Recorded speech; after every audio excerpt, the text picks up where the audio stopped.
അമ്മാവൻ എന്താ പറ്റിയത്? എടാ, ഇപ്പോ വലിയ കുഴപ്പമൊന്നും തോന്നുന്നില്ല മോനെ. അമ്മാവന് മനസ്സ് വിഷമിച്ചുകൊണ്ടാണ് വയ്യാതായെന്നാണ് ഡോക്ടർ പറഞ്ഞത്. എന്തു പറ്റിയതാ? എന്താ അമ്മാവന്റെ മനസ്സ് വിഷമിക്കാൻ കാരണം? എന്താണെങ്കിലും എന്നോട് പറ. മോനെ, അമ്മാവൻ അതൊക്കെ വഴിയെ പറയാം. മോൻ വാ, അമ്മാന്റെ അടുത്തോട്ടിരിക്കേ. വാ,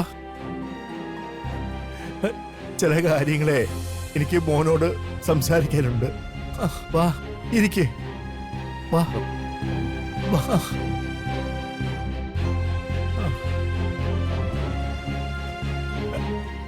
എടാ മോനെ, എനിക്കിനി അധിക കാലമില്ലെന്ന് എന്റെ മനസ്സ് പറയുന്നു.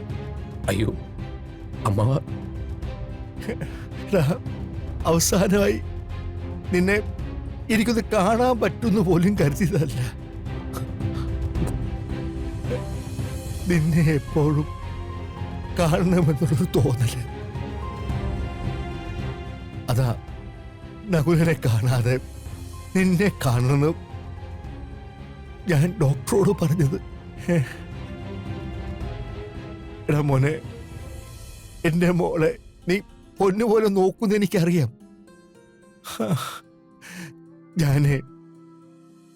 ഞാൻ മരിച്ചുപോയ എന്റെ പിൻഗാമിയായി നീ വരണം. അമ്മാവ, ദേവി ഇതിങ്ങനൊന്നും പറയല്ലേ. എനിക്കൊന്നും കേട്ട് നിൽക്കാൻ പറ്റില്ല. പറയണം പറയണം. ഇനി ചിലപ്പോ അമ്മാവന് പറയാൻ പറ്റില്ലെങ്കിലോ? അയ്യോ എടാ, ഞാൻ വിട്ടുപോയാലും കരുനീലിക്കാവ് ഗ്രാമം അനാഥമായി പോകരുത്. ഞാൻ ചെയ്തു വെച്ചതിൻ്റെയൊക്കെ ബാക്കി മോനെ നീ ചെയ്യണം. മക്കളെ, നമ്മുടെ ഗ്രാമത്തിലെ ആൾക്കാരെല്ലാം പാവങ്ങളാ. എടാ, നിഷ്കളങ്കരാ. അവരെ നയിക്കാൻ എന്റെ മോനെയല്ല, മോനെ പോലെ ഞാൻ കണ്ട് സ്നേഹിക്കുന്ന